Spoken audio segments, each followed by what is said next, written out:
Mav, Ma'am, anong agency po tinitingnan nyo na magandang mag-implement?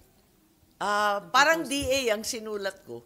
DA at saka, syempre, yung DAR.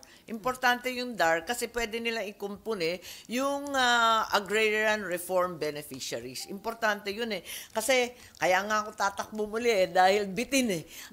Kailangan matapos bigyan ng titulo, bigyan ng tulong at kaalaman. Dahil tinitignan ko, ang laki-laki pala ng ginagastos natin sa ayuda.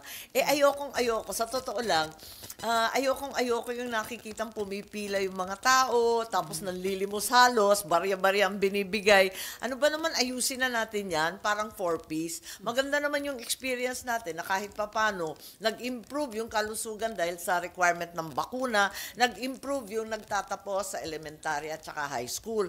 Di subukan natin isang sistema na maayos katulad nito. Hindi lang ayuda, kundi sahod. paano ibibigay yung sahod, ma'am? Well, buwanan.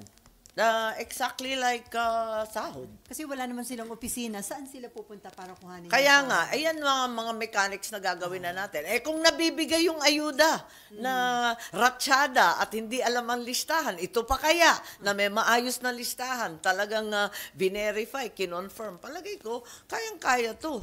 So pinag-uusapan natin baka yung land bank at hindi ko alam kung makakapag kausap sila ng iba pang mga payment portals at payment agencies. Pagkat ang problema na naman dyan, pag ATM, payment portal, mga land bank, dapat walang awas.